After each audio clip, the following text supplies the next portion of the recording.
Hola a todos, muy buenas tardes. Mi nombre es Domingo Errázuriz, soy gerente de sucursales del Banco Vice. En nombre del Banco Vice y de Vice Inversiones, les doy una cordial bienvenida a nuestro webinar China tiene un nuevo emperador. ¿Por qué el nombre? Bueno, China hace siglos atrás era una civilización orgullosa de sí misma, muy poderosa e influyente, y bueno, debido a múltiples sucesos ocurridos durante fines del siglo XIX y hasta los años de Mao Zedong, China vivió una etapa de declive, de atraso y desorden interno que la llevó a perder su liderazgo, su posición de potencia central, la que siempre ha esperado recuperar.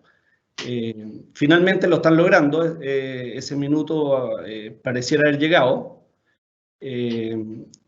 Y bueno, China se siente preparada para iniciar una nueva era.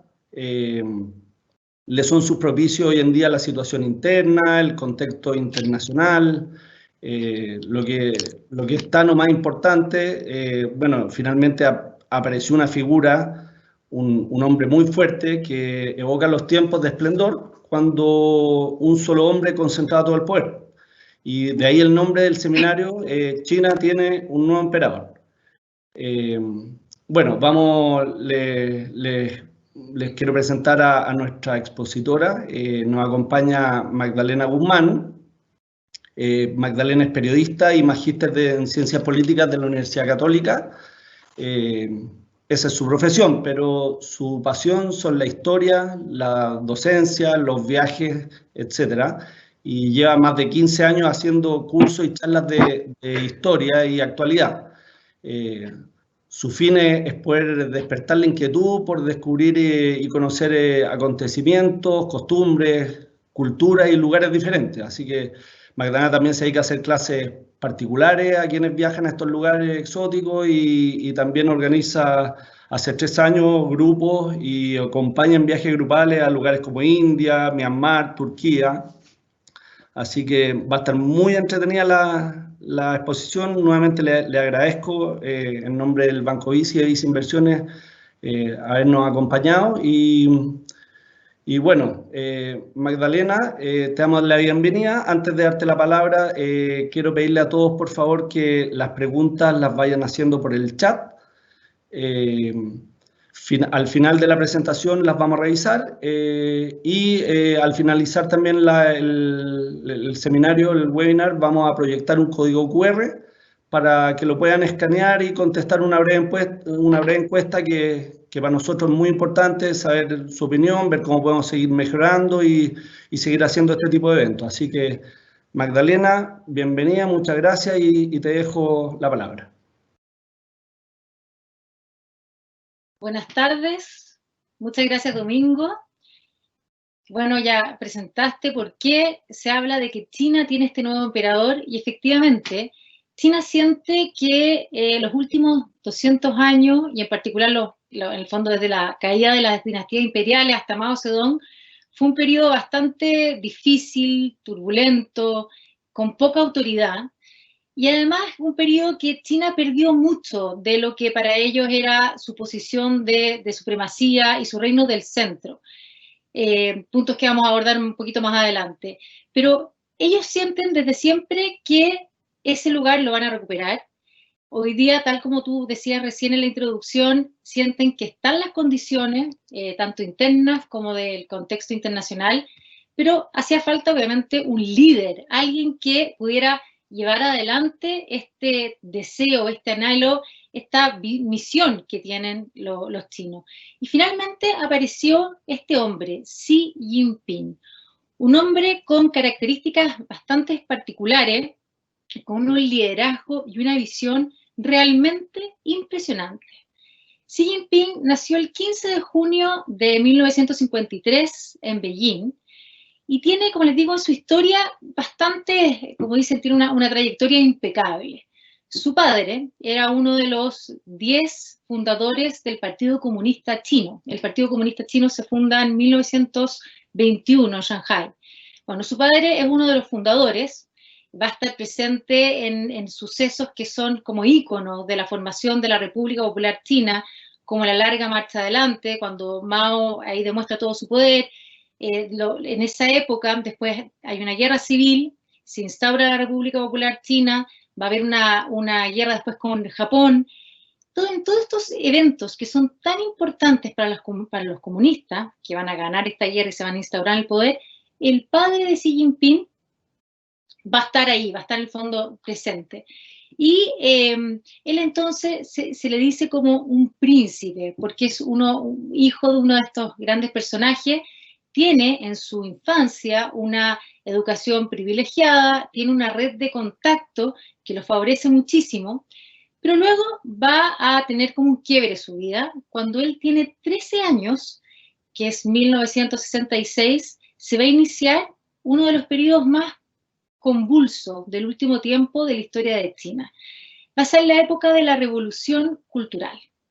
Este padre de Xi Jinping, que yo les decía que estaba muy cerca de Mao, durante el Gran Salto Adelante, que es un experimento económico en el cual China quiere convertirse en una potencia industrial. Ustedes saben que China en esa época era un país de campesinos, rural, y Mao Zedong se le ocurre que quiere convertir este país de campesinos en una potencia que produzca acero. Ese experimento económico se da entre 1959 y 1962, y ahí el padre de Xi Jinping va a ser viceprimer ministro, y va a ser uno de los que va a apoyar la idea de que, en el fondo, de que se empiece como a echar pie atrás a esos experimentos económicos, porque, bueno, finalmente mueren millones de personas, dicen que alrededor de 30, 40 millones de personas mueren en China. Y por esta situación, Mao Zedong va a alejar de la política al padre de Xi Jinping. Y luego Mao Zedong va a iniciar el año 66 la Revolución Cultural. Entonces este hijo de una gran autoridad, un comunista importante, que se le decía incluso príncipe, principito, va a quedar sin estos nexos, sin esta red de contacto, y cuando comienza la Revolución Cultural, él incluso se queda sin su educación. Los colegios, las universidades, todo se cierra. Está en la época, no sé si recuerdan como estas imágenes de los guardias rojos, la gente ya no va al colegio, no va a la universidad, sino que están todos con este libro rojo, recitando las frases de Mao Zedong, destruyendo todo. Entonces es una época que se queda sin educación y que luego, unos años después, cuando él tiene alrededor de 15 años, es enviado a hacer trabajo forzado, en el fondo, los mandan a los campos a trabajar. Entonces, de tener toda primero una infancia bastante protegida, luego pasa a ser, por así decir, como de las víctimas de la Revolución Cultural. Él llega a los 15 años al norte de China, como les digo, a trabajar campo forzado, y él dice que esta experiencia va a ser una de las que más lo va a marcar en la vida. Que aquí es donde él saca su carácter, donde en el fondo empieza a forjar todas sus ideas. Incluso dice que tal como la espada que se forja en el fuego, para estos años, para él van a ser clave. En esta época, los compañeros que viven con él lo recuerdan como una persona bastante distinta a los jóvenes de esa edad, en el fondo. Muchos trataban de distraerse cuando podían y decían que la imagen que ellos recuerdan de Xi Jinping de esta época era un joven que leía, fumaba mucho, pero que estaba siempre en el fondo leyendo y haciendo algo con su tiempo, que incluso cuando ellos trataban de distraerse, de salir o de hacer otro tipo de cosas propias de la edad, él no participaba. Y dicen que ya desde ese entonces empieza a mostrar ambición, disciplina y estar muy orientado como a los resultados. Y una vez que ha terminado la Revolución Cultural, él inmediatamente trata de recuperar un lugar en el Partido Comunista. En China, para ser alguien en la política, en el país, hay que ser parte del Partido Comunista. Y Xi Jinping tenía eso clarísimo.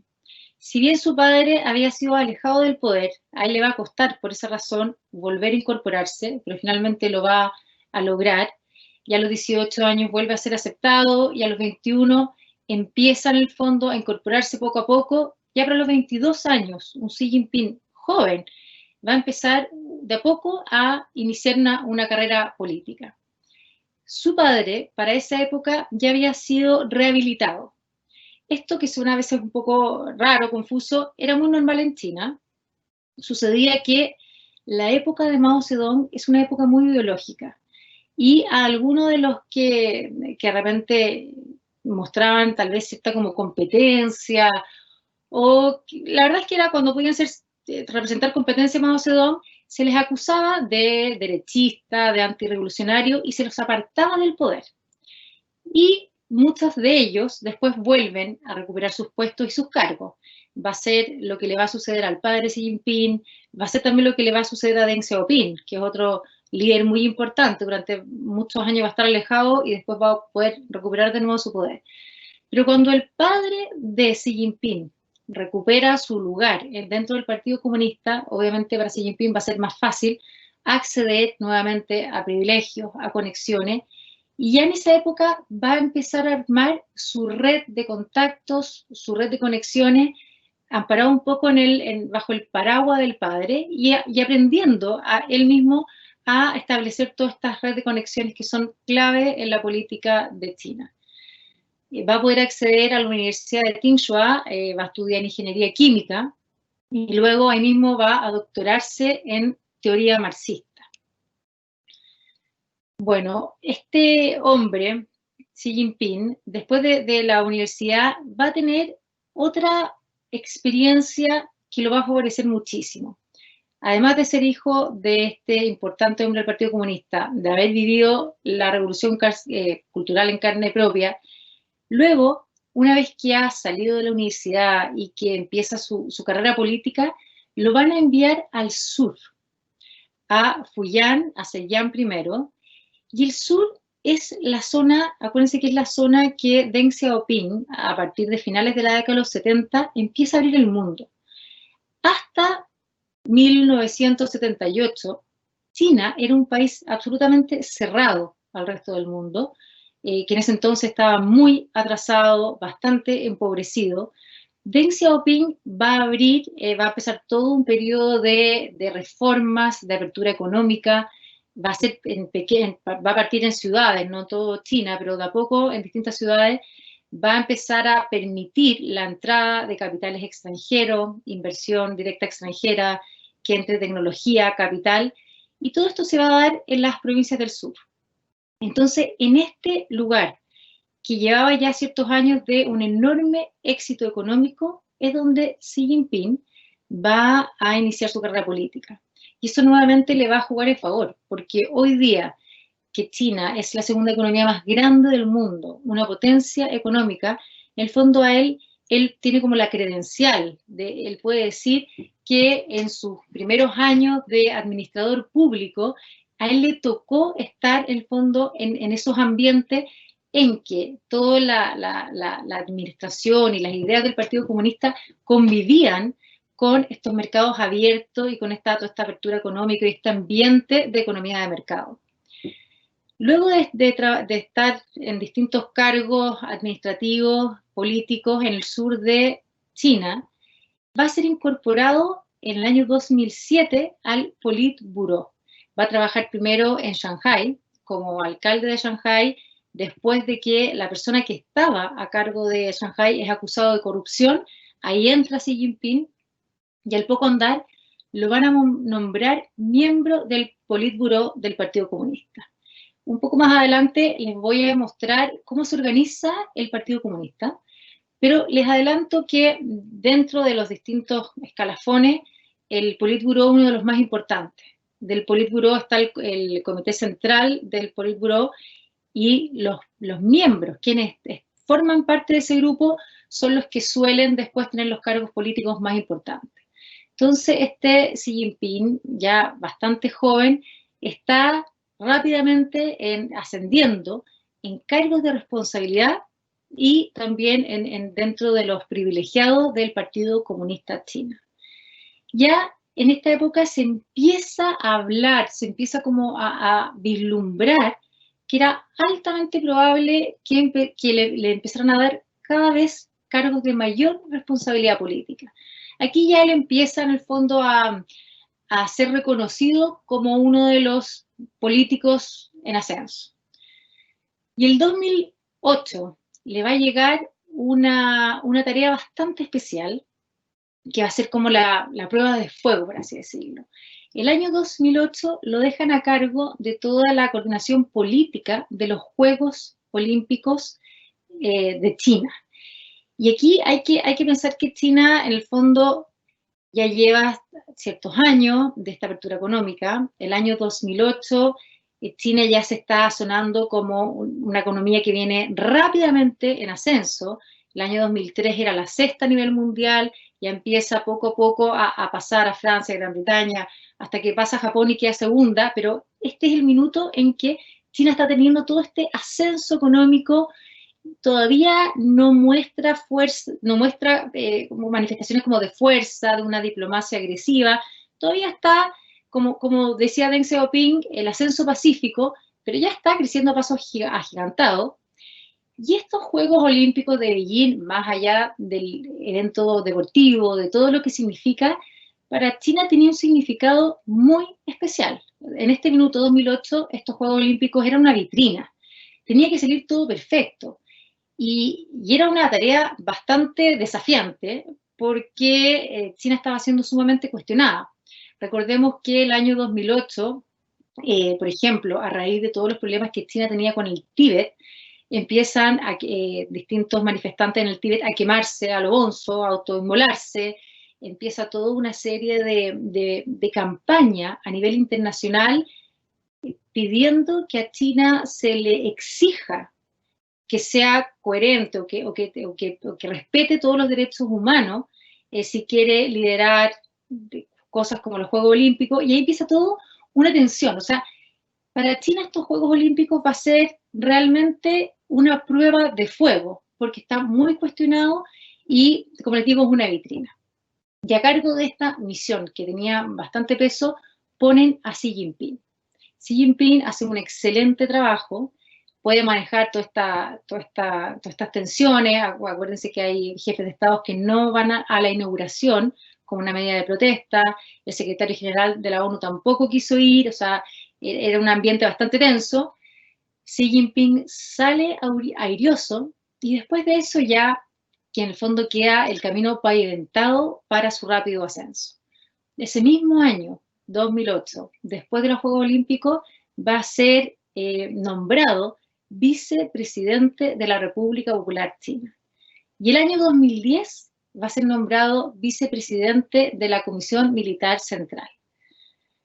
El poder en China, hoy día, la persona que tiene más poder, generalmente en los últimos periodos, en realidad, Jiang Zemin, Hu Jintao y hoy día Xi Jinping, concentran el ser el líder del Partido Comunista, ser el presidente de la República Popular China y tener también el mando del ejército, ser el presidente de la Comisión Militar Central.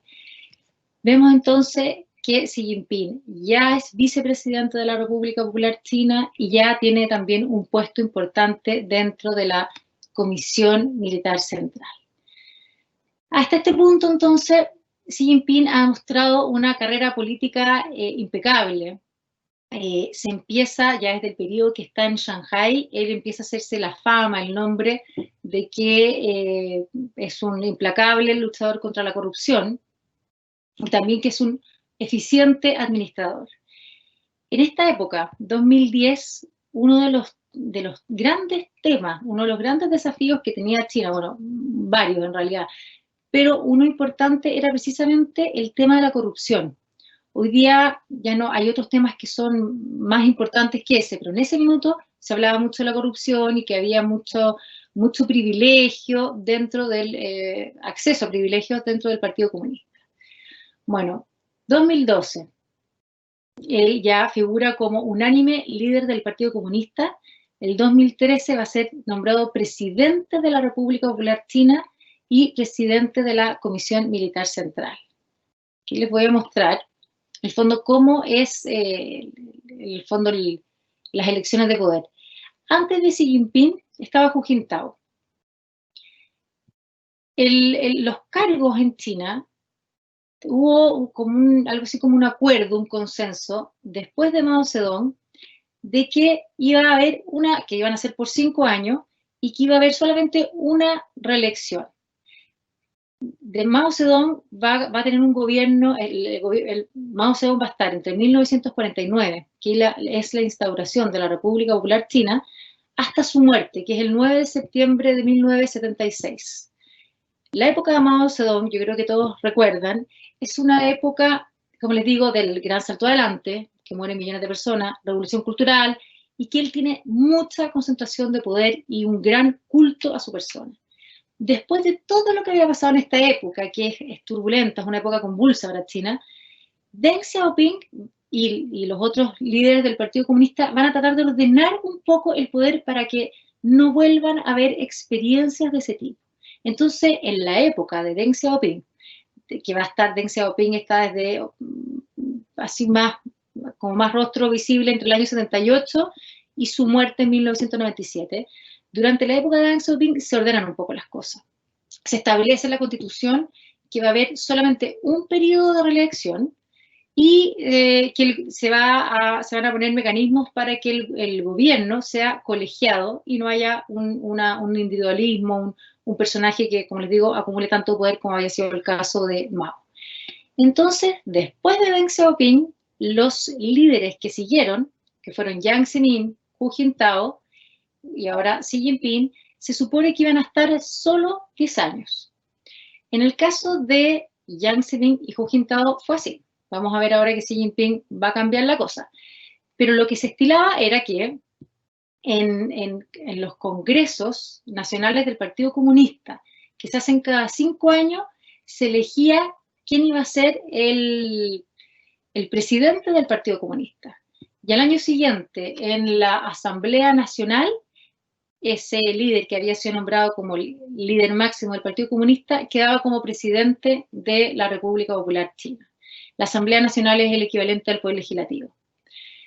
Entonces tenemos que el 15 de noviembre de 2012, cuando se da este Congreso Nacional Comunista, que es cada 5 años, Xi Jinping en el fondo, va a quedar como presidente, pero cuando a Hu Jintao lo reeligen, él ya era puesto como vicepresidente. Entonces, Hu Jintao, al iniciar su segundo periodo, ya queda anunciado quién va a ser el sucesor. Y lo mismo con los otros cargos. Y finalmente, en noviembre del 2012, cuando ya Hu Jintao se tiene que retirar, va a asumir Xi Jinping. Entonces, asume como líder del Partido Comunista, que en China es el cargo más importante, porque el Partido Comunista está por sobre el Estado, y al año siguiente la Asamblea Nacional del Pueblo lo aprueba como presidente de la República. Bueno, y Xi Jinping también en noviembre del 2012 había quedado como presidente de la Comisión Militar Central, que, como les digo, es sumamente importante, porque para este cargo de autoridad es determinante contar con el respaldo del ejército. Entonces tenemos un Xi Jinping que en el fondo era muy joven en ese minuto, con respecto a lo que habían sido como suelen ser los jerarcas comunistas. Xi Jinping ya entre 2012 y 2013 tenía los 3 cargos más importantes para gobernar en China. Hoy día Xi Jinping, ya inmediatamente después de que asume el poder, empieza a demostrar cómo empieza a aumentar este enorme poder que ya tenía. Lo llamativo es que Xi Jinping fue sumamente hábil. Xi Jinping le tocó ver, cuando era un joven, cuando era un niño, primero y después como joven, le tocó ver lo que le pasó a su padre. Cuando su padre tomó una línea un poco más liberal o tal vez una postura, aunque sea medianamente crítica con respecto a Mao Zedong, lo sacaron del poder. Xi Jinping, desde ahí demuestra que es hábil, que aprende rápido, y él no iba a repetir el mismo error. Xi Jinping, toda su carrera, la hizo siempre, en el fondo, como les decía recién, en el fondo intachable, manteniendo la corrupción a raya, pero nunca dio muestras como de ostentación, de que tenía cargo, de que era joven, que le estaba yendo bien. Siempre mantuvo un bajo perfil. De hecho, hasta noviembre de 2012, que ya empieza oficialmente a tener el cargo del fondo de secretario general del Partido Comunista, hasta ese minuto él era mucho más conocido por su mujer, por su esposa, que por quién era él. O sea, más que conocerse a Xi Jinping, se decía que él era el marido de Li Peng, que era, bueno, y vamos a ver, su mujer es una famosa cantante de ópera en China, de cantante lírica, cantante folclórica y de ópera, que hacía sus apariciones con traje vestida de militar, porque es oficial civil del ejército, o con túnicas tibetanas, hasta una mujer, un personaje, digamos, pero Xi Jinping ni siquiera, a pesar de toda su trayectoria en el sur, en Shanghái, no era conocido más por ella. Ahora, cuando ya el año 2013 asume formalmente todos los cargos, vamos a ver que eso va a cambiar radicalmente. Va a empezar a reunir nuevos cargos que no van a hacer más que aumentar este poder. Y por eso también se le dice un nuevo emperador, porque si bien quien sea el secretario general del Partido Comunista, el presidente de China y el presidente de la Comisión Militar Central tiene mucho poder, lo que Xi Jinping ha hecho estos últimos años es algo nuevo. Desde la época de Mao Zedong, que no se veía un líder que fuera juntando tanto poder. ¿Qué otros cargos tiene Xi Jinping hoy, además de los 3 que ya he mencionado? Es también presidente de la Comisión Nacional de Seguridad y se hizo llamar a sí mismo Hexin, que quiere decir gran timonel o núcleo del Partido Comunista. Hace poco tiempo atrás, Xi Jinping hizo poner su pensamiento dentro de la Constitución.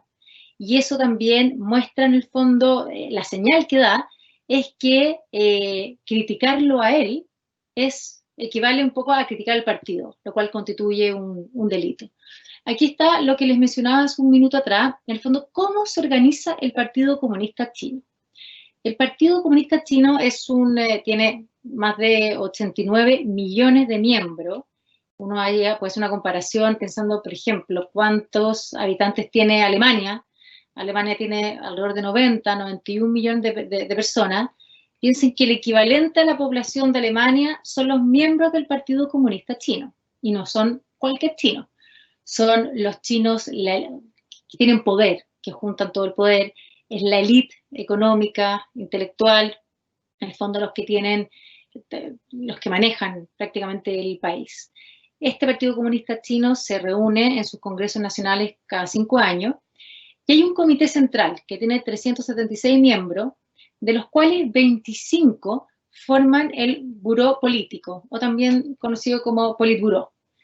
Y dentro de estos 25 miembros hay 7 que conforman el comité permanente. Y estos 7 son los más poderosos. Cuando, por ejemplo, veamos hace unos días atrás estas imágenes del último Congreso Nacional del Partido Comunista, que cuando está cuando está Xi Jinping, está todo la Asamblea Nacional y él está en el centro con 3 hombres acá al lado. Bueno, ese es el comité permanente del Buró Político. Y de ahí, de esos 7, sale el secretario general, que es el que tiene máxima autoridad. Y como les decía también hace unos minutos atrás, el que tiene la máxima autoridad del Partido Comunista es el que tiene el máximo poder en el país, porque el Partido Comunista es finalmente la institución, la organización más importante dentro del país. Hace 2 años atrás, Xi Jinping hizo un cambio importante que fue precisamente terminar con esta restricción constitucional a la reelección. Consiguió que la Asamblea Nacional votara a favor de un proyecto de ley de que sacaba ese limitante. Entonces, a partir de este nuevo periodo, Xi Jinping puede ser reelegido indefinidamente. O sea, aquí tenemos, tal como Erdogan de Turquía o Putin de Rusia, un hombre fuerte, estos que están apareciendo en estos tiempos, de que están armando todas las estrategias, están cambiando incluso la institucionalidad para poder perpetuarse en el poder. Y con esto entonces se termina esa restricción que había sido pensada precisamente para que no volviera a haber esta como acumulación de tanto poder en una sola persona, que eso no se veía desde los tiempos de los emperadores. Bueno, se pone el fin al límite de los 10 años y también de esta manera se pone el fin al poder colegiado. Aquí tenemos imágenes de su mujer, Peng Liyuan, junto a la reina Isabel, como les decía, hasta antes de que él asumiera tantos cargos políticos, era mucho más conocida por ella que por todo su trayectoria profesional. Y aquí vemos una propaganda en las calles de Beijing. Con Xi Jinping se ve algo que no se veía desde Mao. Cuando uno mira, si ustedes ven fotos y googlean fotos de la época de Mao Zedong, van a ver propaganda por doquier, propaganda, gente con los cachetes rosaditos, bien alimentados, contentos, con el libro rojo de Mao, todos felices. Es como una de las características de la época de Mao Zedong, propaganda, propaganda, propaganda, y eso después se termina con Deng Xiaoping y con lo siguiente. Ahora, en pleno siglo XXI, en las calles de las principales ciudades de Beijing, de Shanghái y muchas otras, se ven carteles de Xi Jinping por todas partes. Incluso hace el 2017 o 2018 salió publicado un libro con el pensamiento de Xi Jinping que lleva más de 17 millones de copias traducido a 8 idiomas. Hay canciones en China que cantan los niños en el colegio, querido Xi Jinping, este padre amoroso, que en el fondo nosotros en Occidente no lo vemos tanto, se ve más al interior de China, pero que es bien impresionante porque es poco de esta época que un líder, que un presidente fomente tanto el culto a su persona de esa manera, pero dentro de China es así.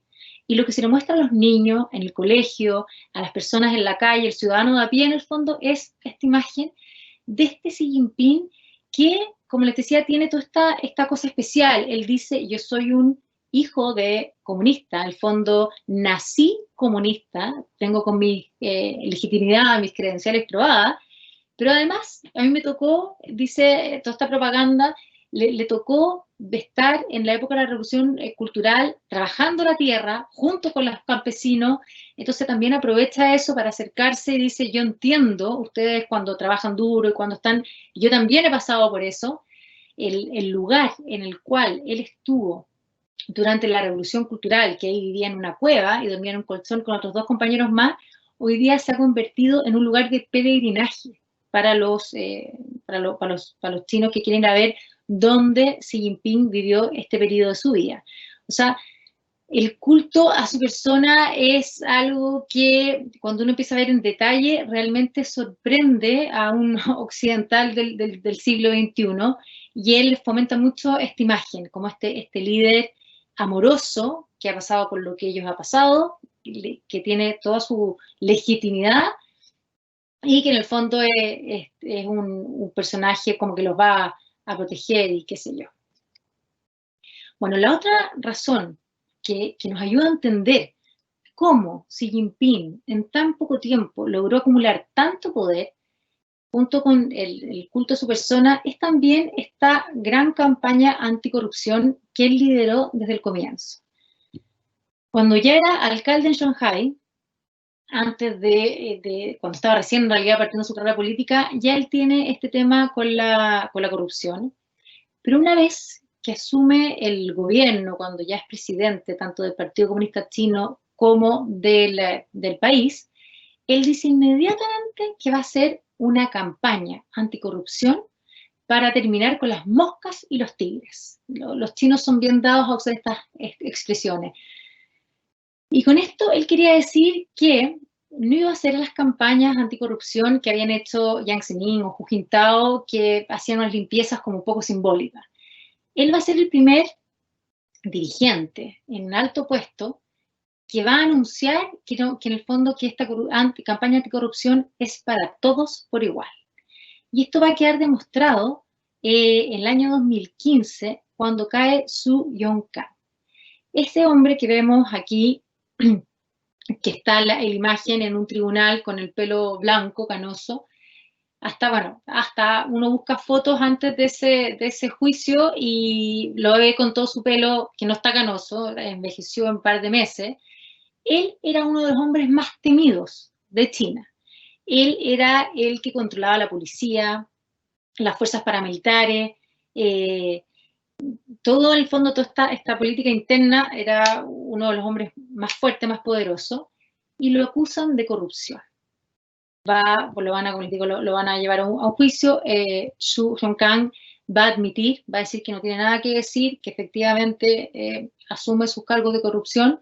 Pero claro, uno empieza a ver como un poco el historial, quién era este personaje, y efectivamente podía ser acusado de corrupción, pero además de eso, era uno de los más importantes del grupo que un poco rivalizaba con el grupo de Xi Jinping, porque dentro del Partido Comunista hay distintas como líneas, distintos grupos, y Xu Zhongkang podría haber sido uno de los más firmes competidores de Xi Jinping. Pero él ya en su primer mandato lo va a eliminar del camino. Y luego también a Zhu Zhenghai, que fue destituido el año 2017. Acuérdense que Xi Jinping va a tener un primer periodo, y en el segundo, cada 5, que en el fondo son parte, el año 2012 va a ser nombrado el presidente del Partido Comunista, y el año 2017 iba a ser reelegido, por ende reelegido también como presidente, y luego él tenía que haber anunciado un poco su sucesor. En esa segunda elección vamos a tener que quien se había, después de Xu Zhongkang, quien se había como perfilado nuevamente como su máxima competencia, vamos a llegar a que antes de que se tenga lugar el Congreso Nacional del Partido Comunista, Xi Jinping ya lo había sacado también del camino. Este Zhu Zhenghai, como es acusado y va a ser procesado, finalmente lo van a condenar a cadena perpetua, pero esto va a significar que aunque se le cambie la sentencia en el fondo, él ya no iba a poder ocupar más cargos políticos. Y de esa manera Xi Jinping va sacando un poco quienes constituyen competencia. Hoy día ha sacado a sus principales competidores del camino, y obviamente entre más poder acumula, más difícil es cuestionarlo. Este hombre, además, no solamente tiene un control del fondo de la oposición o de la competencia dentro del Partido Comunista, sino que en el último tiempo se ha visto que Xi Jinping no tolera la disidencia. O sea, en particular, los últimos 5 años ha demostrado un estilo de poder en el cual cada día se hace más fuerte la censura, la represión. Hay un nuevo sistema, que es un sistema de control de los ciudadanos, que se llama Sistema de Crédito Social. No sé si alguno de ustedes lo había oído, lo había leído, pero es impresionante. Este sistema de crédito social es que cada ciudadano tiene puntos, son entre 350 y 900 puntos, y estos puntos se van ganando, se van quitando según cómo sea el comportamiento de cada ciudadano. En China está todo controlado, o sea, en el fondo pueden saber dónde va una persona, cómo se mueve, qué compra, si va pagando todos sus créditos al día, toda la información de cada persona está absolutamente controlada. Y con este sistema de crédito social van premiando, según el gobierno, a quienes demuestran mayor confianza y castigando a quienes no. Pero la verdad es que es una manera de controlar a las personas y de ir un poco manejando su conducta. Como que todo esto lo que hay como detrás es que se supone que los que tienen más puntos, como son más confiables, tienen premios. Por ejemplo, una persona que tiene entre 700 y 750 puntos en el sistema de crédito social puede acceder a permisos para viajar a Singapur. Y si ya tiene 750 o más puntos, puede tener permiso para viajar a Europa. Cuando tienen entre 650 puntos de ahí hacia arriba, pueden, por ejemplo, acceder a créditos con condiciones favorables. Y por el contrario, si una persona empieza a perder puntos, por ejemplo, se le prohíbe el ingreso a ciertos lugares como restaurantes, lugares de entretenimiento, se le restringe internet, o sea, es un control total de la vida de las personas que demuestra que desde el gobierno central van manejando, van teniendo como conocimiento de lo que hace cada persona en su vida privada. Bueno, en el último tiempo también se han dado incluso lo que se ha llamado las desapariciones de personas, gente con poder o con red de influencia, o incluso ahora a raíz de la pandemia del COVID, doctores que habían anunciado, habían dado señales de que esto era preocupante, simplemente desaparecen, algunos vuelven a aparecer un tiempo después, otros no aparecen más. O sea, todas esas cosas se están dando, suceden en China. La imagen que proyecta el país es la de un país ordenado, una potencia, pero dentro, el control que tiene el Partido Comunista y Xi Jinping va en absoluto ascenso. Bueno, hasta Deng Xiaoping, el gran líder de la apertura, de las reformas económicas, la idea que tenía China era de lo que ellos llamaban el ascenso pacífico al poder. Es decir, ir trabajando en fortalecerse, pero sin dar muestras del poder. Esconder la fuerza, esperar la oportunidad, decía el mismo Deng Xiaoping. Decía, observemos con calma, aseguremos nuestra posición, enfrentemos los acontecimientos con tranquilidad, ocultemos nuestras capacidades mientras ganamos tiempo, mantengamos un bajo perfil y nunca reclamemos el liderazgo.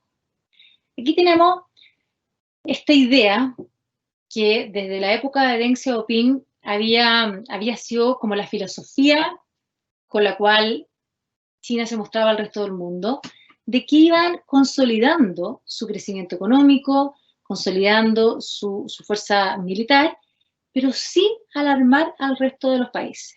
China se mostraba como un país abierto, dispuesto a recibir a los extranjeros, a las inversiones, cooperador dentro de todas las organizaciones, tanto regionales como mundiales, y un actor del orden internacional que jugaba con las reglas del juego, que no las cuestionaba y que tampoco cuestionaba el poder de Estados Unidos, no solamente dentro del mundo, sino que incluso en lo que a China siempre le ha parecido que es su natural área de influencia, que es toda la región de Asia. Estaba la presencia de Estados Unidos y China había convivido pacíficamente con esa potencia cuya presencia siempre les ha molestado, pero hasta Xi Jinping siempre en el fondo tranquilo y tal como decía Deng Xiaoping, esperando la oportunidad, ganando tiempo y consolidando su fuerza. Eso hoy día, y es el gran cambio en la política de China y en la posición de China al mundo, eso cambió con Xi Jinping. Este hombre que reúne todas estas condiciones, este liderazgo fuerte, esta visión para su país, hoy día ha empezado a hablar de que China avanza hacia una nueva era. En sus discursos ha dicho, la nación china, que desde los tiempos modernos ha soportado tanto, por tanto tiempo, ha logrado una tremenda transformación. Se ha puesto de pie, se ha enriquecido y se ha vuelto fuerte. Y en todos estos discursos, en los congresos nacionales del Partido Comunista, en la Asamblea Nacional, Xi Jinping hace un llamado a su país a que China ya está en posición de ocupar el lugar que le corresponde en el mundo. En el fondo, ¿qué es esta nueva era? ¿Cuál es este lugar que a China le corresponde en el mundo? Vamos a ver que China ha sentido siempre que, o sea, su imagen que tenían era que ellos eran el reino del centro, que eran la potencia central. Después vamos a hablar un poco más de eso, pero en el fondo ellos están llamados a ocupar una posición mucho más activa y de liderazgo. Y por ende, Xi Jinping tiene para su país pensado expandir su área de influencia global. O sea, aquí está el elemento nuevo. Hasta antes de Xi Jinping había sido periodo de recuperar fuerza y hoy Xi Jinping habla de que su país está listo para tener una diplomacia cada vez más activa, para tener un poderío militar cada vez más fuerte. Xi Jinping ha anunciado que la meta de China es para el año 2049, cuando sea el centenario de la instauración de la República Popular China, quiere tener una fuerza militar de orden mundial. Y también ha expresado, y a través de sus actos y sus planes también ha mostrado que una manera de expandir su influencia global va a ser precisamente también mediante la expansión económica. Entonces vemos una China que está en una posición completamente distinta de lo que podíamos haber visto hace 10 años atrás. Un país que su diplomacia es cada vez más fuerte, más activa, y ahora aún más. Este año, desde marzo, hemos visto una China cada vez más asertiva, más agresiva, que le responde a todos los primeros ministros, a Estados Unidos, no deja pasar ni una sola en el fondo. Se habla de la diplomacia de los lobos, en el fondo, que al primer ataque responden asertivamente. Ahora, por ejemplo, hace poco tiempo atrás, instaló su primera base militar fuera de China, en Djibouti, en África, cerca donde está Etiopía, Eritrea. Bueno, y concretamente, ¿qué es lo que hemos visto en el último tiempo como señales de esta política más asertiva, más agresiva, esta mayor presencia? Hay dos ámbitos en los cuales China se ha mostrado cada vez más agresivo, y se ha mostrado más que agresivo, cada vez se muestra más claramente esta nueva situación como de confianza. Se empieza a ver una China que se siente cómoda, que siente, en el fondo, que el mensaje que está transmitiendo con sus acciones es: ya nos preparamos, estamos firmes, estamos en posición de asumir este liderazgo y de empezar a mover las fichas, ahora no tan ya calladitos, bajo perfil, sino que ahora de una manera mucho más asertiva. El mar del sur de China es una zona que va a ser, yo creo que por mucho tiempo más, una zona como caliente, de posible conflicto, porque es una zona sumamente estratégica en la cual China y varios otros países de Asia tienen reclamaciones, disputas, tanto marítimas como territoriales. Esta zona del mar del sur de China pasa el 30% del comercio internacional. Se han descubierto reservas de petróleo, de gas, importantísima.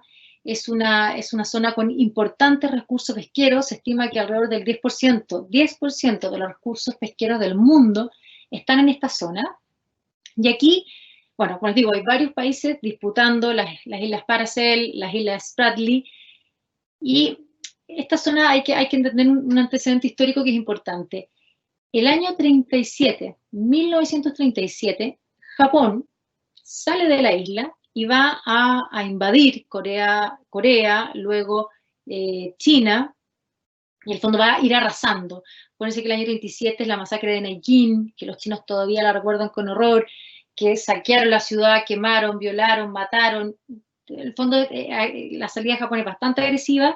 Muchos dicen que ese fue el primer frente de la Segunda Guerra Mundial, la Guerra del Pacífico, y toda esta salida de Japón, esta conquista de Japón, va a terminar el año 45 con el término de la Segunda Guerra Mundial, en el cual Japón va a firmar su renuncia incondicional. Entonces, cuando hasta el año 45 Japón se había hecho de todo este mar del sur de China. Cuando Japón se repliega, van a ser los ganadores de la Segunda Guerra Mundial, quienes más o menos van a como un poco distribuir a quien le van a dejar cada una de las cosas que había dejado Japón cuando se retira. Acordémonos también que muchos de estos países están recién recuperando su independencia después de la época del colonialismo. Entonces son naciones bastante nuevas. Y China lo que hace a finales de la década de los 40 es que establece como una línea que le dice la línea de los 9 puntos, como 9 trazos, y pesca prácticamente todo el mar del sur de China. Unilateralmente dice: esta es nuestra zona, este es nuestro mar. Todos los otros países que están aquí, Vietnam, Filipinas, Brunei, Malasia, Taiwán, se van a regir por el derecho internacional y van a reclamar lo que le corresponde, que es en el fondo su zona económica exclusiva. China ya desde el comienzo empieza a tirar líneas a su pinta, sin regirse por tratados internacionales y por lo que están haciendo los otros países. Entonces, ya desde esa época tiene conflictos con distintos países. Como les digo, por las Spratly, que se ven ahí en el mapa, una serie de atolones, de islotes, está en conflicto con Vietnam, Filipinas, Brunei, Malasia y Taiwán.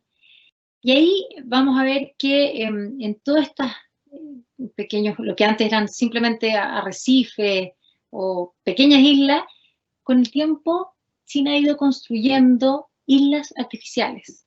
Y hoy día las imágenes satelitales muestran puertos, pistas de aterrizaje, edificios, bases, radares, satélites. Aquí tenemos una imagen, en el fondo, que muestra cómo en cuestión de meses va cambiando la fisonomía de estos pequeños islotes.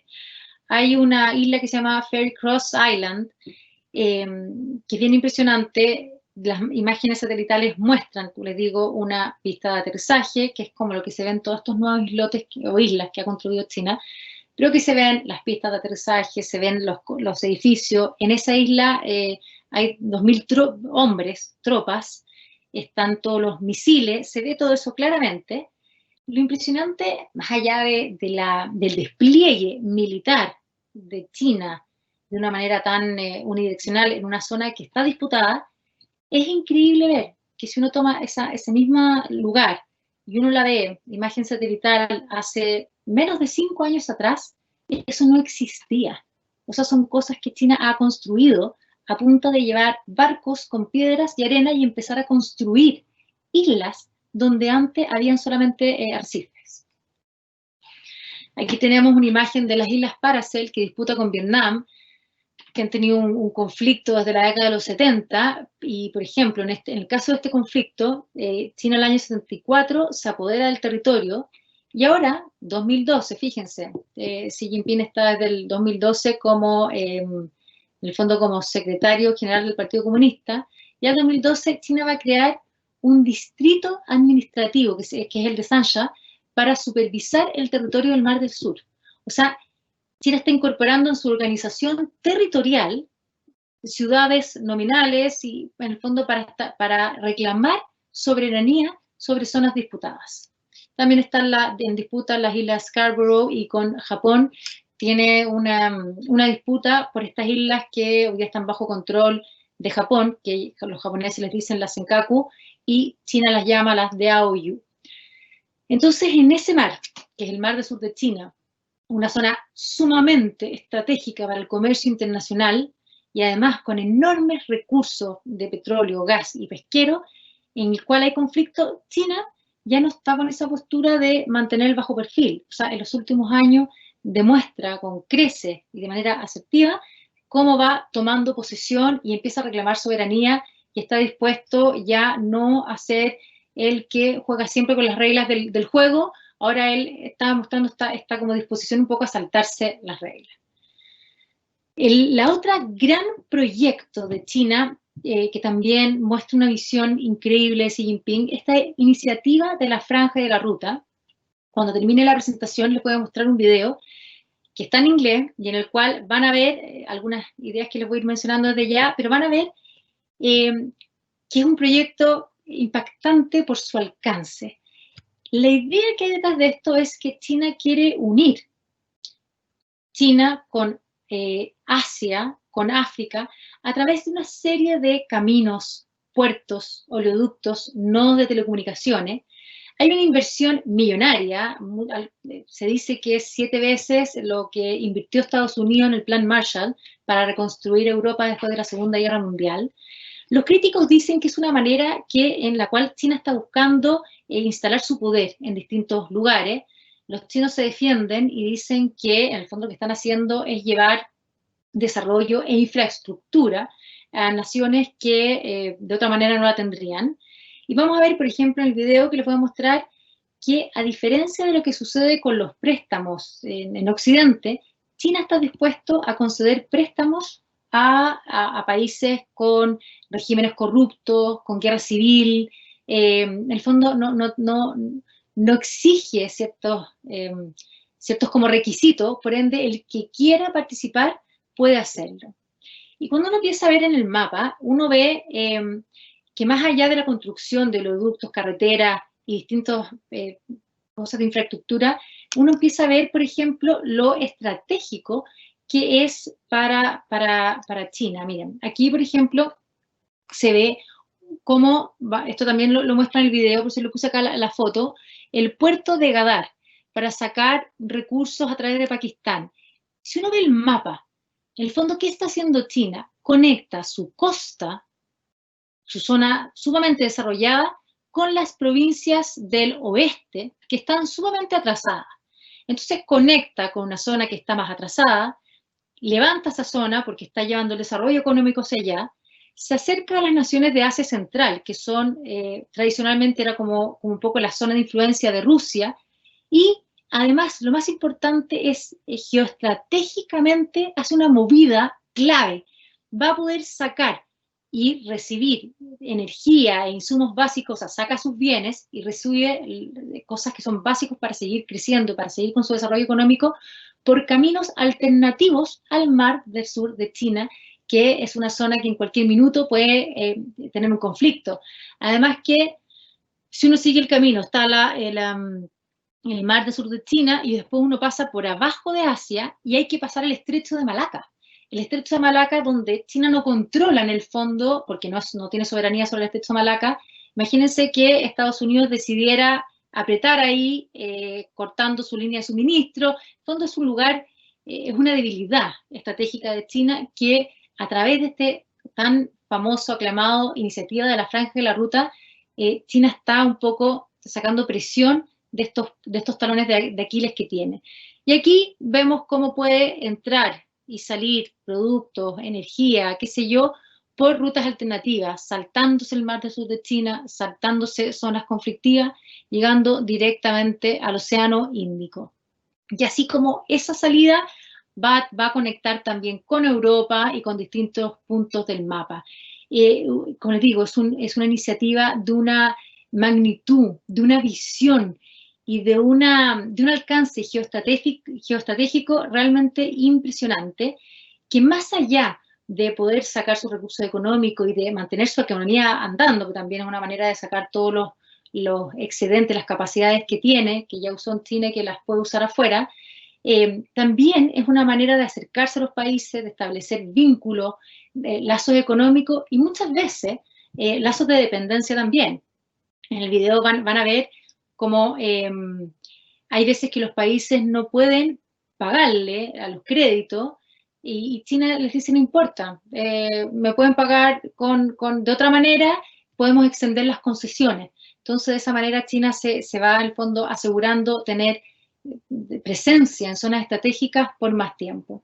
Y otra cosa que van a ver en el video es cómo esta iniciativa de la Franja de la Ruta tiene un componente que es por tierra y tiene toda la ruta, que es la parte marítima, que es por mar, pero que vamos a ver que va a ir conectando puntos estratégicos. Algunos le dicen el collar de perlas. Vamos a ver que han conectado, en el fondo, como les digo, puertos y distintos puntos que son sumamente estratégicos para China. O sea, es increíble ver que Xi Jinping anunció este plan el año 2013, el mismo año que tomó todos los cargos de máximo poder y de máxima autoridad dentro de la República Popular China.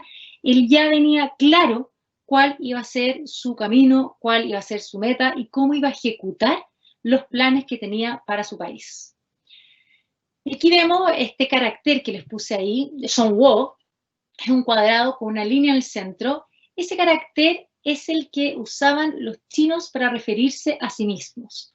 Eso quiere ese dibujo, porque los caracteres no son palabras, sino que son conceptos. El concepto que está detrás de ese carácter es reino del centro.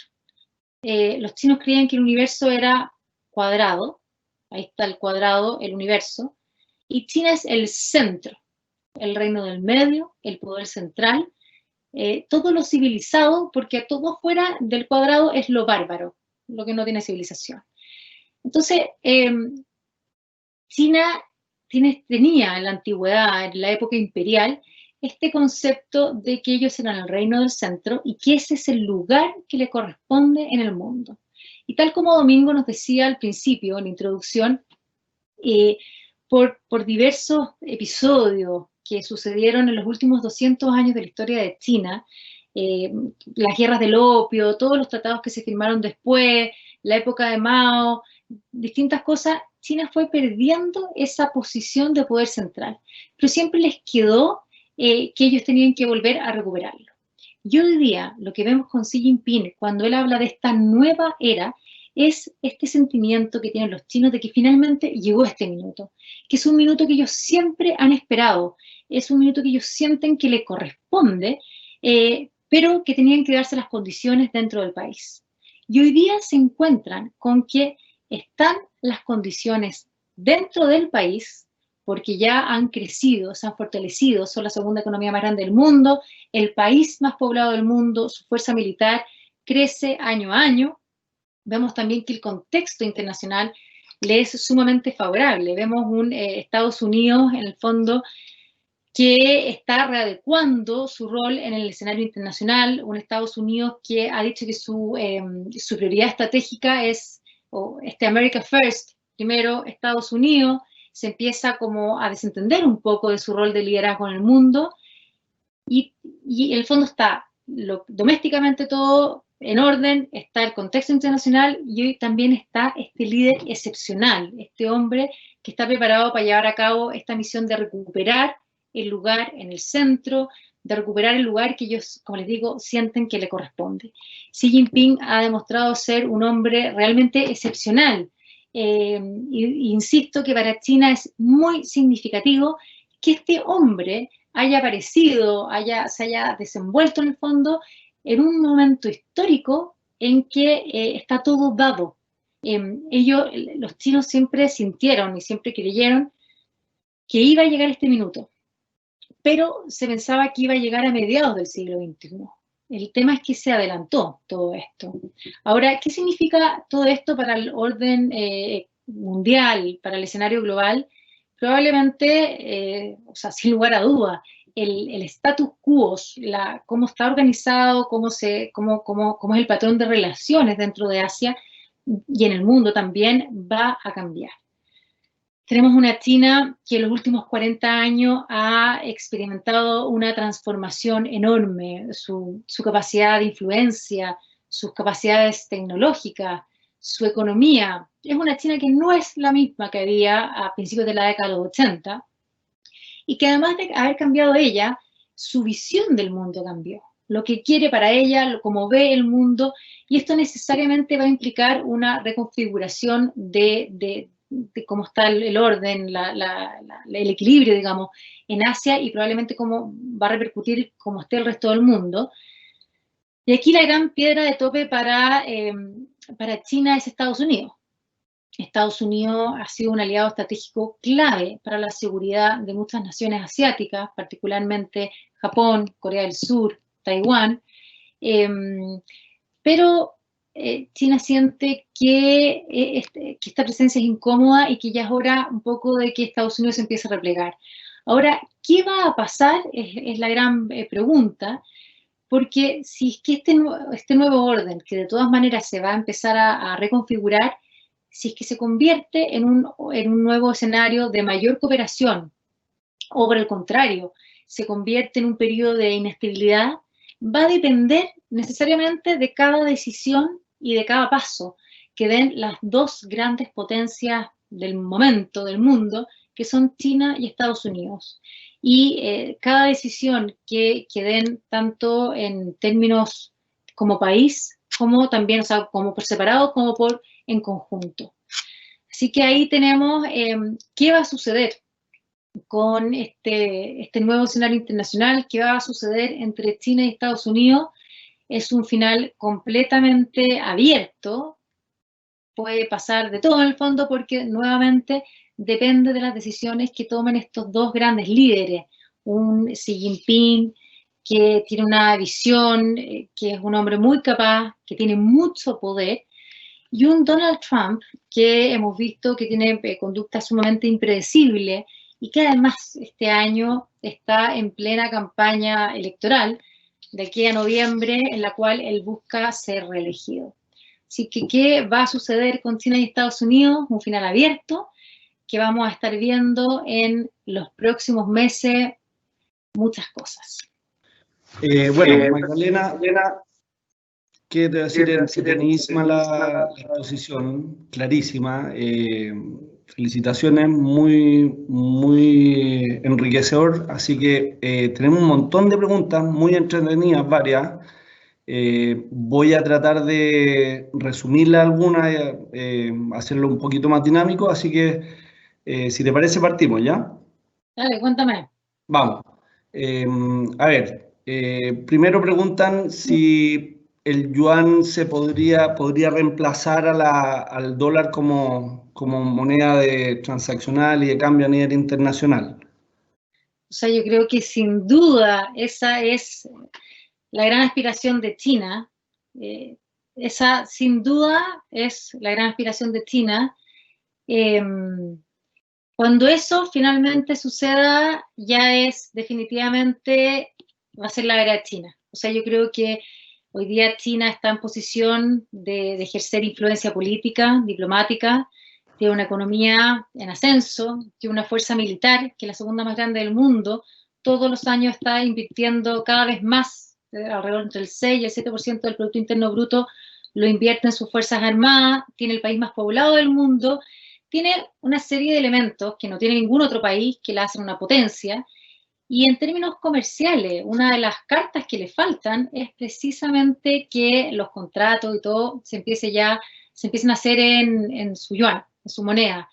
Yo creo que el día que el yuan reemplace al dólar, como les decía recién, y ahí vamos a hablar definitivamente de la era china. Ahora creo que en el corto plazo eso no va a suceder, pero esas cosas son absolutamente impredecibles. Hasta hace poco tiempo se hizo un primer contrato bien importante en yuan, que fue como todo como un triunfo, digamos, para China. Así que de que reemplazarla, yo creo que van por eso, sin duda. Ok. Aquí se pregunta, hay como 3 preguntas en una respecto de las mujeres en la vida de don Xi Jinping. Tú mencionaste y hablaste algo respecto de su esposa, pero preguntan también si hay influencia de su madre, de si su esposa tiene algún rol político y también preguntan si hay mujeres en el Politburó. Mujeres en el Politburó no hay. Xi Jinping estuvo casado primero con otra mujer que era una hija de un diplomático, pero ese matrimonio duró poco, no hubo hijo, y su actual mujer, Li Pengli, más que tener un cargo político importante, tiene cargos como de la Organización Mundial de la Salud, como embajadora por el SIDA, como cosas más simbólicas. Ella es una mujer con mucho atractivo, como les decía, antes de que él tuviera tanto poder, era ella la famosa. Tiene una hija que estudió en Harvard, él también tuvo un paso por Harvard, o sea, ha tenido contacto como con Occidente, con lo que es estudiar y estar en Estados Unidos. Pero las mujeres en China, respondiendo particularmente a esa pregunta, las mujeres en China es un tema bastante delicado, porque hay un precedente ahí que no le sumó a la historia de China, y es la mujer de Mao Zedong. La mujer de Mao Zedong fue tremenda, terrible, pero de un carácter, de una fuerza. No sé si se acuerdan, pero yo lo que les mencionaba, la revolución cultural, se inició el año 66. El año 69, Mao Zedong quiso parar la revolución cultural porque los guardias rojos estaban descontrolados, rompían todo, una fuerza imparable, y no pudieron pararla porque seguía esta mujer, la señora Madame Mao, junto con otros 3 más que eran la banda de los 4. tuvieron muchísimo poder. Mao Zedong dejó un sucesor, que era Hu Guofeng. Mao Zedong murió en septiembre del 76, y cuando iba a subir, a como que tomar el poder, este sucesor que él había designado, hubo mucha conmoción interna dentro de China, porque la banda de los cuatro, liderada por la mujer de Mao Zedong, por la viuda, quería imponerse en el poder. Mira, fue tan tremenda esta mujer en el poder, que finalmente la única manera de sacarla de escena fue que Hu Guofeng la enjuició, la llevaron a tribunales. Fue un episodio, si ustedes buscan, no sé si habrán videos en YouTube, pero hay libros. Ella gritaba en el tribunal, olvídense, y cuando pudieron condenar a estos cuatro de la banda de los cuatro, finalmente se empezó a recuperar el orden, el poder. Y bueno, el año 78, Hu Guofeng después va a ser reemplazado por Deng Xiaoping. Pero la experiencia de una mujer fuerte en el gobierno de China, y más aún la mujer del gran timonel, fue súper mala. Entonces, la mujer siempre han tendido a dejarla en un segundo plano para evitar este tipo de acontecimientos. Ok, clarísimo. Hablando, un poco lo tocaste en la pregunta reciente, hablando de las diferencias de Mao con Xi Jinping, preguntan por sus diferencias de visión sobre la economía. Bueno, es que completamente distintas. Ahí estamos hablando de dos universos. La visión de Mao Zedong con la de Xi Jinping en términos de visión económica son completamente distintos, porque además hay que entender que son productos de la historia completamente distintos. Mao Zedong es un hombre que no había salido nunca de China. Él era de una provincia, había sido bibliotecario, es un comunista, se suma al Partido Comunista. En los primeros años de su juventud no era nadie ni siquiera dentro del Partido Comunista. En 1927, cuando él era joven, va a iniciarse una guerra civil, o guerra de liberación también se conoce en China, entre los comunistas y los nacionalistas. De nuevo, Mao Zedong aquí no era nadie, y recién el año 34, cuando se inicia esta larga marcha, que en el fondo, ¿qué es esta larga marcha? Que los comunistas están escapando de las fuerzas del Kuomintang, que eran los que estaban en el gobierno. Ahí Mao en el fondo se establece, todo, como que es reconocido como el gran líder. Entonces este Mao Zedong, un hombre educado pero que nunca había salido de China, toma el poder en medio de las campañas que se están escapando por toda la zona rural. Mao Zedong, el año 1949, gana esta guerra civil, instaura la República Popular China, y esto es el año 49, 1 de octubre del año 49, en plena inicio de la Guerra Fría. China entonces China comunista, va a tomar el país más poblado del mundo, y va a estar muy cercano a la Unión Soviética. Entonces, este Mao Zedong no es un hombre preparado, no es un hombre de mundo, es un hombre que todo el primer tiempo va a seguir los pasos de la Unión Soviética, va a establecer planes quinquenales para la economía de China, una economía planificada, y cuando se quiere poner creativo, hace un desastre, que es el gran salto adelante. Y Mao Zedong después nunca va a tener mucho más como ámbito para hacer todos estos experimentos o planes económicos, porque después del desastre, del gran salto adelante, lo sacan del poder y él lo va a recuperar a la fuerza en la revolución cultural, que no es un buen periodo ni económico, ni de estabilidad, ni político de China. Los hombres que vienen después son súper distintos. Deng Xiaoping, él, que es el líder que viene después de Mao Zedong, él a los 16 años había ido a estudiar a Francia, había estado 7 años en Europa, en la Unión Soviética, tenía mucho más mundo. Deng Xiaoping siempre se supo manejar muy bien con todos los líderes internacionales, y Deng es el que abre China al mundo. Entonces, los líderes antes de Deng con los líderes post-Deng son dos mundos completamente distintos. De hecho, toda la apertura económica iniciada por Deng Xiaoping marca incluso como las dos fases de la relación de Estados Unidos y China, y de la relación de Estados Unidos con Asia. O sea, así tan importante es. Antes de Deng Xiaoping era una China cerradísima al mundo, aislada, pobre, atrasada. Sus líderes ¿no? Su visión económica era la visión que podían tener para un país rural, y después del año 49, bajo la ideología comunista de la Unión Soviética. Y después de Deng, que ya han experimentado este crecimiento, esta apertura, esta economía de mercado, son sumamente distintos. ¿Qué hacen los líderes después de Deng Xiaoping? Jiang Zemin, Hu Jintao van a continuar y van a profundizar este experimento tan exitoso que había sido abrir China al mundo. Entonces, Jiang Zemin también, Jiang Zemin va a estudiar en Estados Unidos, va a ser un hombre que va a haber viajado antes de ser el líder supremo de China. Entonces, él nace, o sea, no nace, pero en el fondo le va a tocar esta China abierta.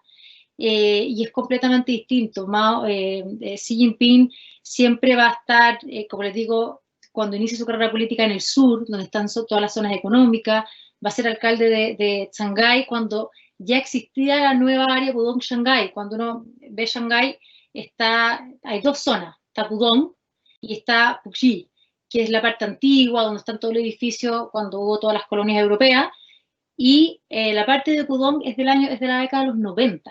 O sea, Mao ni soñó con eso, con ese Shanghái del cual Xi Jinping fue alcalde, que está con todos los rascacielos, la modernidad. Entonces, lo que han vivido es completamente distinto, y en este mundo de Xi Jinping, en el fondo solamente hay espacio para una economía de libre mercado. Él heredó un poder que en el fondo ya se había establecido, que China era un país en el cual había una economía de mercado bajo una ideología comunista, que es lo que ellos dicen el socialismo con las particularidades chinas. En el fondo son hijos de dos, Xi Jinping y Mao, de dos momentos históricos completamente distintos. Uno completamente bajo la ley de la Unión Soviética y economía planificada, y el otro una visión económica siempre abierta y entendiendo que la manera que tiene China de ser parte del mundo, de poder seguir desarrollándose, es necesariamente con una economía abierta. Y en el fondo ahí también tenemos un tema. ¿Por qué uno dice, por qué con toda esta apertura económica, todo este desarrollo, todo este crecimiento, China sigue siendo un país comunista? Bueno, porque los que están en el poder, evidentemente, no quieren perder todos los privilegios del Partido Comunista. O sea, hoy día una democracia es impensable, porque uno diría, bueno, economía de mercado va de la mano con mayores libertades políticas, mayores libertades económicas, y eso es precisamente lo que Xi Jinping y toda la cúpula del Partido Comunista no quiere y no van a permitir que suceda jamás. Por eso también hay tanta represión, hay control de la disidencia, de la oposición, incluso dentro de las filas del partido no se permite nada que cuestione este control, este monopolio del poder, porque ahí se acaban todos los privilegios. Entonces, está pensado un modelo que necesita del libre mercado, necesita del crecimiento económico para que la gente siga manteniendo este nivel de vida al cual ya accedió. Hoy día la gente en China vive mejor que nunca antes en su historia, y de esa manera están contentos y no cuestionan el monopolio del poder del Partido Comunista. Espero con eso haber respondido. Perfecto. Hay varias preguntas también que las voy a hacer en una, pero relacionada con la relación de China con Rusia. ¿Qué papel juega Rusia ante China? Si son socios comerciales o si son socios o si son competidores. Hay varias con relación a eso. A Rusia. Bueno, Rusia y Xi Jinping tienen algo en común, que Rusia y Xi Jinping, o sea, Putin y Xi Jinping tienen en común que se miran el uno al otro y se sienten bastante identificados porque están siguiendo un camino bastante similar. Los dos entienden que necesitan tener naciones fuertes para ellos poder mantenerse y perpetuarse en el poder. Como toda relación internacional entre dos naciones, tiene sus luces y sus sombras, tiene puntos de cooperación y puntos de conflicto. Rusia tiene frontera con China, por ende hay zonas que son más conflictivas. Por ejemplo, lo que yo les mencionaba, toda la Asia Central siempre había sido un mercado que naturalmente le pertenecía a Rusia, y que hoy día China está tratando como de acaparar para sí mismo, Pero más allá de esas pequeñas zonas de conflicto, qué sé yo, a grandes líneas, lo que prevalece hoy entre Xi Jinping y Vladimir Putin, o sea, entre China y Rusia, es una relación que cada vez es de mayor cooperación. En el último tiempo, estoy hablando de los últimos meses, se han firmado acuerdos para tener una mayor cooperación económica, tecnológica, espacial, incluso nuclear. Es una relación en la cual, que en el fondo que los dos, por así decirlo, le ponen ficha y se ven como naturales aliados cuyo poder se ve mucho más fortalecido cuando actúan en conjunto, un poco haciéndole el peso a Estados Unidos, que tanto para Rusia como para China es esta presencia que les incomoda en el Pacífico. Bueno, también varias preguntas en relación al conflicto, rivalidad o sociedad que hay entre China y Estados Unidos. Preguntan si a China, por ejemplo, le conviene que Trump esté en el poder. Preguntan si hay acuerdos secretos entre China y Estados Unidos. Eso, básicamente. O sea, me encanta. Ese matrimonio. O sea, me encantaría saber si es que hay acuerdos secretos, porque eso sería lejos lo más sabroso que les podría contar. Desconozco si tienen acuerdos secretos, no me extrañaría. Lo que hemos visto de Trump, lo que hemos visto de sus acuerdos y alianzas en secreto es realmente sorprendente. Perfectamente podría haber algo de eso. Si es que le conviene o no le conviene, yo creo que en la posición que está China hoy día, de querer tener un poder cada vez más asertivo y más excluyente de alguna manera en el Pacífico, le acomoda esta postura de Trump de volcarse hacia adentro. Porque Obama, por ejemplo, a diferencia de Trump, desde el minuto que asume el poder, inmediatamente va a hablar de que él va a volver a darle fortaleza a esta alianza con el Pacífico. Y esto es 2012, o sea, coincide con el inicio del mandato de Xi Jinping, junto con Obama. Acuérdense que Obama viaja a Asia, fortalece esa relación, y Trump va a hacer todo lo contrario. Trump está dejando un vacío de poder que a China le acomoda enormemente en el foro de Davos, en temas de calentamiento global, liderazgo climático, presencia, acuerdos. Estados Unidos está bajando de los mismos acuerdos de cooperación económica del Transpacífico. Todo eso a China de alguna manera le conviene, le acomoda, pero hay un elemento de Donald Trump que no es fácil de manejar y tampoco, en el fondo, que puede representar, así como lo otro representa una ventaja para Xi Jinping, esto puede representar una amenaza, que es lo poco predecible que es el estilo de liderazgo de Donald Trump. Y esa es una desventaja, una debilidad que no solamente es para China, sino que es una inconveniencia, por así decirlo, para toda la región del Asia-Pacífico y para el mundo completo. Porque hoy día uno piensa, por ejemplo, qué posibilidad puede haber de que haya un enfrentamiento entre Estados Unidos y China, dado que hemos visto que las tensiones van en aumento. O sea, uno podría decir, es muy improbable, porque los dos líderes entienden perfectamente el enorme costo y lo desastroso que sería un enfrentamiento militar entre ellos dos. Pero así como es improbable, es absolutamente posible.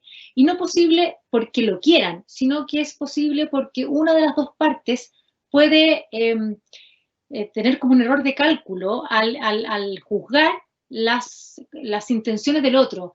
Por ejemplo, China podría equivocarse al juzgar la disposición de Estados Unidos de su capacidad o su disposición a responder a una amenaza que China haga a Taiwán o a cualquiera de otros países en el mar del sur de China, porque ahí hay aliados estratégicos de Estados Unidos. Entonces, en una movida peligrosa con este personaje que es muy poco predecible, que es Trump, un líder chino podría, en el fondo, evaluar mal uno de sus mensajes, que son cambiantes, que son impredecibles, que son bastante impulsivos, y tomar por poco probable algo que finalmente Trump haga, digamos. Acuérdense que Estados Unidos tiene acuerdos de seguridad con Japón, Taiwán y Corea del Sur. O sea que si China amenaza de alguna manera la integridad o la seguridad de estos países, Estados Unidos está comprometido por un acuerdo a actuar. Entonces, es poco probable porque es un escenario desastroso para todos, pero no por eso es imposible. A ver, hay un montón de preguntas, han llegado muchas y siguen entrando. Yo creo que por el tema del tiempo lo vamos a tener que acotar, y le pido disculpas a las personas que no alcancé a leer sus preguntas, pero me gustaría cerrar con dos temas que engloban varias de las cosas que se consultan. Primero, cuáles son las debilidades o talón de Aquiles que podría ser China y si sería bueno para el mundo un liderazgo de China, con tu opinión personal. Y también después hay varias preguntas relacionadas a los beneficios o cómo se podría haber afectado Chile con todo este crecimiento y este liderazgo de China. Con respecto, lo primero que preguntaste fue los desafíos, ¿no es cierto? Domingo me pregunta. Sí, un poco si ves algunas debilidades, qué debilidades tiene China y si sería bueno que para el mundo este liderazgo. Perfecto. Con respecto a las debilidades, bueno, muy en el corto plazo, el gran desafío hoy día es cómo China va a manejar todo esto del COVID. Es un tema importante porque el manejo que haga Xi Jinping de esta enorme amenaza mundial va de alguna manera a reforzar o va a dejar como un cuestionamiento sobre su tipo de autoridad y de liderazgo. O sea, es una prueba de fuego importante. Y ya un poquito más a mediano plazo, una de las grandes, como en este minuto, desafíos que tiene China va a ser recuperar su curso económico. Este año, por primera vez desde la década de los 90, China en su Asamblea Nacional no estableció una meta económica. Todos los años siempre se juntan en marzo, este año se juntaron en mayo precisamente por lo del COVID, pero se juntan a principio de año la Asamblea Nacional, que es el equivalente al Poder Legislativo, y entre muchas otras cosas se tiran las líneas del gobierno para ese año y también se establecen metas económicas. Este año no se estableció meta económica, va a ver qué sucede con China en este aspecto. Las proyecciones que hace el Fondo Monetario Internacional, el Banco Mundial, no son las mejores, o sea, son cifras bajísimas para el historial que ha tenido China en los últimos años. El Banco Mundial estimó un 2,3% de crecimiento, la del Fondo Monetario Internacional fue aún más baja, fue un 1,2% de crecimiento, lo cual es muy bajo, y eso para China es una debilidad porque va de la mano con un tema fundamental, que de alguna manera ya algo les comenté hace unos minutos, que tiene que ver con la estabilidad social. La gente hoy día en China, el chino, que está sumamente controlado y que no tiene libertad política, no tiene libertades, está tranquilo porque el gobierno, liderado por el Partido Comunista, les provee de una calidad de vida que, en el fondo, que para ellos es aceptable. Entonces, mientras se les asegure a ellos que van a seguir teniendo acceso a lo que han tenido hasta ahora y que van a seguir habiendo empleo y crecimiento económico, en el fondo la gente está bien. Pero si es que eso cambia, va a empezar naturalmente un descontento, un malestar. Y ese descontento y ese malestar ya está. El punto es que en la medida que vaya tomando más fuerza, va a ir saliendo a la superficie. Hoy día está, pero está en el nivel de censura y represión que ese descontento no logra salir a la superficie. Pero si ese descontento empieza a tomar cada vez más fuerza, naturalmente en algún minuto va a salir a la superficie y se empieza, en el fondo, este descontento que hoy día está atomizado, o sea, el descontento de uno por aquí, otro por allá. Si es que eso en el fondo se pone un poco en común, va a empezar a tomar fuerza, y ese es el gran punto débil de China. En el fondo, que si no son capaces de mantener un crecimiento económico y un nivel de vida para la gente, puede ser que la estabilidad política y el monopolio del poder se vea amenazado, cuestionado y amenazado.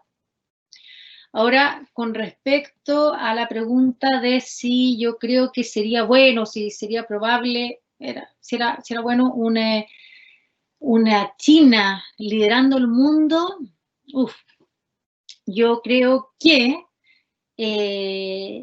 tendría que pasar algo que es poco probable que pase y que va a ser un proceso que tomará muchos años, que en el fondo es que China finalmente, para llegar a ser un líder de orden mundial, tiene que aceptarse a sí mismo como una potencia de esa condición y aceptarla como la responsabilidad que eso conlleva. O sea, si China quiere ser la potencia de Asia y del mundo, creo que también tiene que comportarse como tal. Entonces, con respecto a la opinión, a la pregunta de si en mi opinión personal eso sería bueno o sería deseable, yo creo que podría ser bueno o deseable sí y solo si este actor del escenario internacional accede a comportarse, a manejarse dentro de las reglas del juego, de las normas. Y si es que a ese actor le parece que esas reglas hay que actualizarlas, entonces que asuma un rol de liderazgo para poder actualizar y renovar esas reglas del juego, tal como lo hizo Estados Unidos después de la Segunda Guerra Mundial. Hasta antes de la Segunda Guerra Mundial, las potencias eran las potencias europeas. Y después de la Segunda Guerra Mundial, Estados Unidos surge como el gran vencedor, o sea, el gran ganador de la Segunda Guerra Mundial. Y lo que hace Estados Unidos es que va a empezar a ejercer un importante rol de liderazgo. Después de Bretton Woods se empiezan en el fondo, a armar todas las instituciones que son las que han regido el mundo hasta el día de hoy. Organizaciones de cooperación, organizaciones multilaterales, el Banco Mundial, el Fondo Monetario Internacional. Entonces, un país que emerge como líder y que asume esa posición, creo que necesariamente tiene que asumir la responsabilidad que va de la mano con esa posición. Entonces, si sería bueno o no que China asuma, yo creo que va a ir 100% de la mano de su disposición y capacidad de ser parte de un sistema multilateral, de unas reglas del juego que me parecen que son esenciales, porque en el fondo son las que van a establecer cómo van a ser las relaciones entre los demás actores, y que creo que son sumamente importantes para permitir y para fomentar relaciones sanas, de sana competencia, y asimismo multiplicar, potenciar todos aquellos espacios, ámbitos en los que pueda haber mayor cooperación. Este mismo tema del COVID ha demostrado lo determinante que es en momentos de mayor desafío a nivel internacional, lo importante que es que los países actúen de manera conjunta, de que haya una cooperación en los ámbitos que tiene que haber una cooperación, porque siempre va a ser natural que haya competencia. Y además, otro tema importante con respecto a este como gran paraguas en el fondo, las instituciones y como las reglas del juego, también hay otro elemento que me parece sumamente relevante, que es la confianza. Cuando uno pone un tablero de juego y están claras cuáles van a ser las reglas, hay confianza entre los jugadores. Entonces se evitan grandes conflictos internacionales. Y de nuevo, como para cerrar la respuesta a esta pregunta, si es que China quiere asumir o va a asumir un rol de liderazgo mundial, creo que es clave que lo haga dentro de un contexto, de un sistema de reglas del juego sumamente claras, y que asuma el liderazgo y la responsabilidad de ese tablero, en el fondo.